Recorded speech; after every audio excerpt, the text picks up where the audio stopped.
Hey everyone, out there in the internet. Really excited to be here today.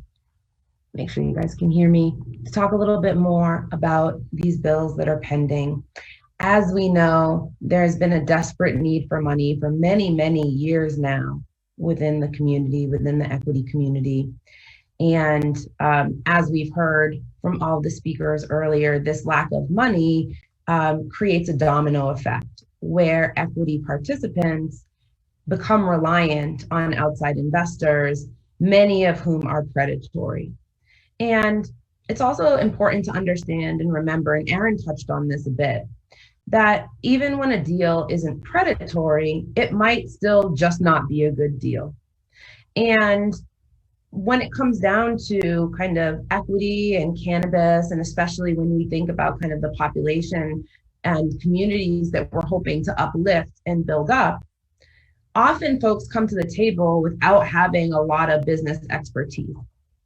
And even take me for an example. Before I started Ardent, I wasn't a business owner. I didn't know the first thing about a balance sheet or a profit and loss statement or all of the different pieces of investment.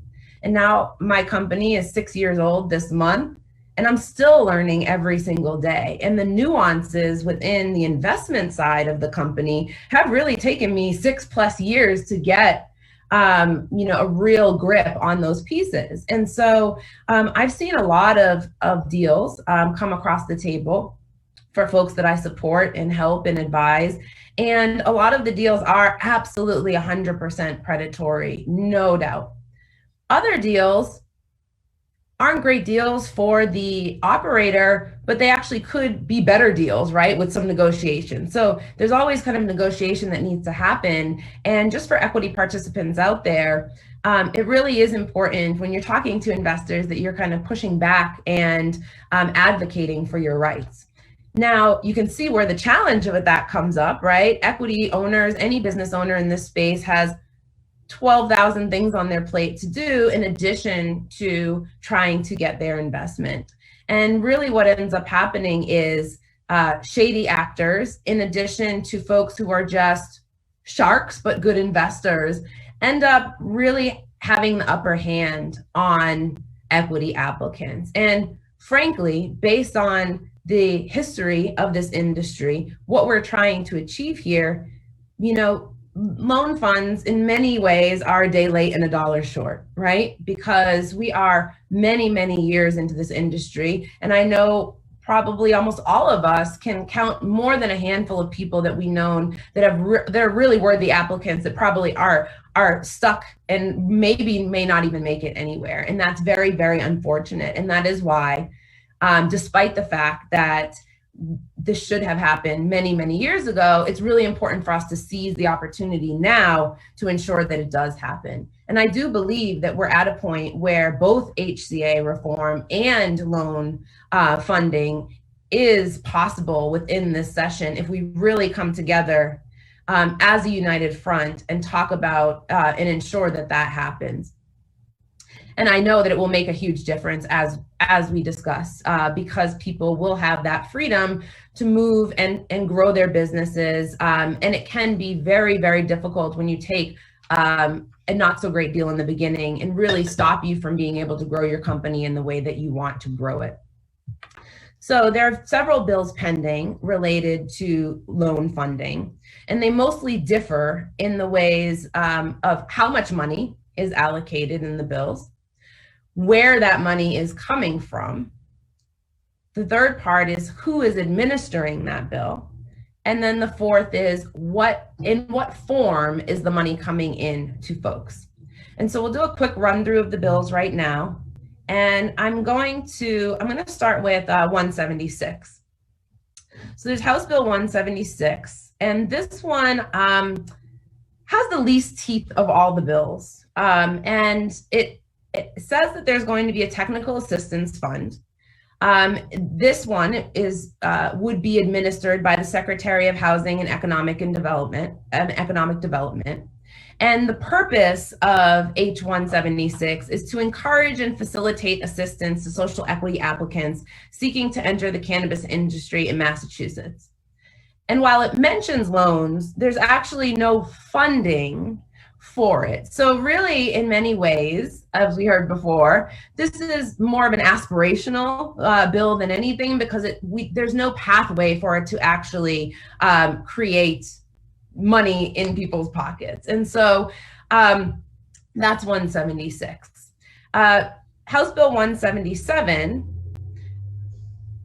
we'll say how much money is here. Now, I'll take those pieces, like how much money, where's the money coming from, who's administering it, and what form the money is coming in. I'll just go through that for each of the bills. So for 177, how much money? It's kind of unclear how much money 177 would allocate. What's interesting here is that there is a source for the money in this bill, and that source would be from the community impact fees. It says 1% of the designated community impact fee.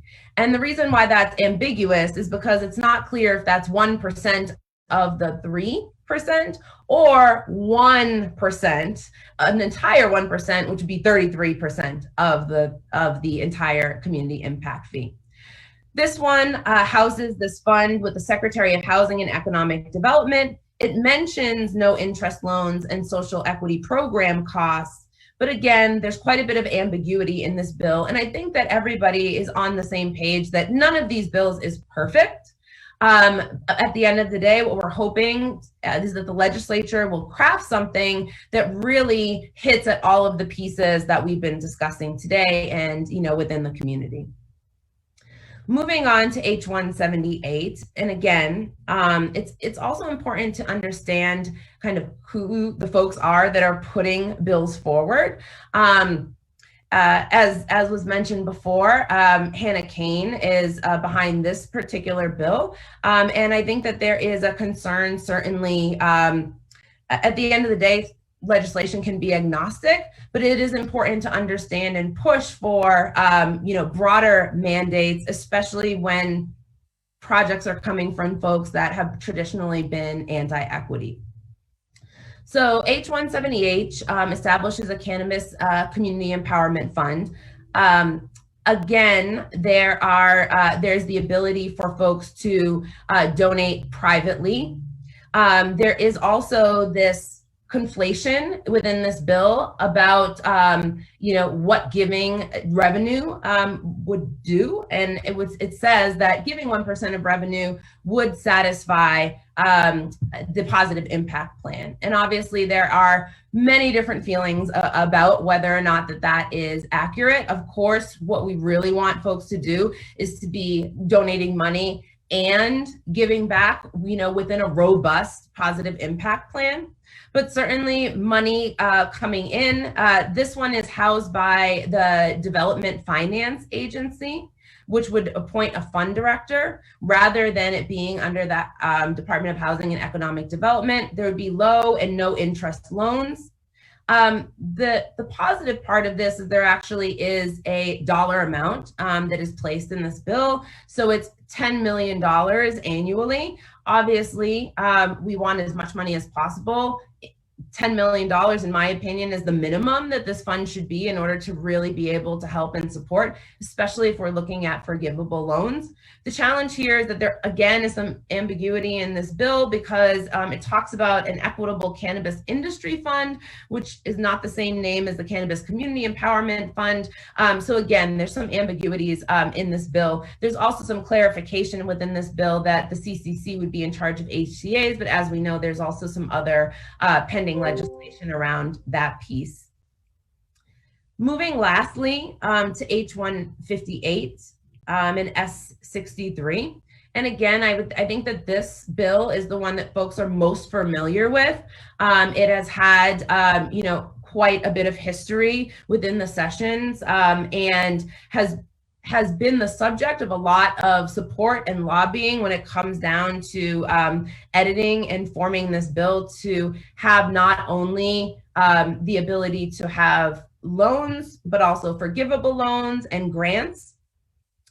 The funding for this, it's not specifically laid out, but it would be 2% of application licensing and renewal fees.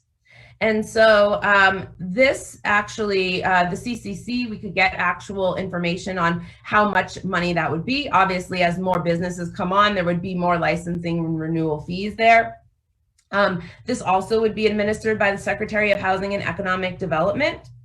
And then there also would be the ability for revenues from excise tax to go in, but it's not clear who would set that. So it says up to 25% of the cannabis excise tax, but it's not clear about whether that would be 1%, 0.5%, or the entire 25%.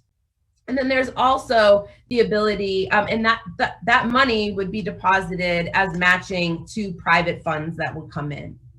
And so that generally, as you can see, there are a lot of cooks in the kitchen when it comes to the legislation and the legislative process. And at the end of the day, really what we want to do as a community is ensure that there is a fund made, that there is funding for it, that there is solid funding for this, right? Not funding that's going to disappear if community host agreements disappear, not funding that is going to disappear if there's a change to the licensing structure or fees, and something that allows for both public money and private money to be managed and distributed. I think that when it comes down to this process and ensuring that we're really heard, really what, I've seen move legislators in the past is really heartfelt examples and concrete examples of folks not being able to move forward due to money concerns, people encountering predatory lenders, the need for forgivable loan and grants, because there's certainly this idea of, well, if it's a loan, we can service a lot more people. And that's often what we hear is kind of pushback against doing grants. And I think that there's something to be said about the amount of money that's being generated in this industry and the small amount that actually would be going to this, even when we're talking about grants. And so I think that there is a lot that we can do. And I think that as always, the data supports what we're asking for. And I think that there's certainly an opportunity to push and take all of the positive pieces from these different bills to create something that really works for us in the community.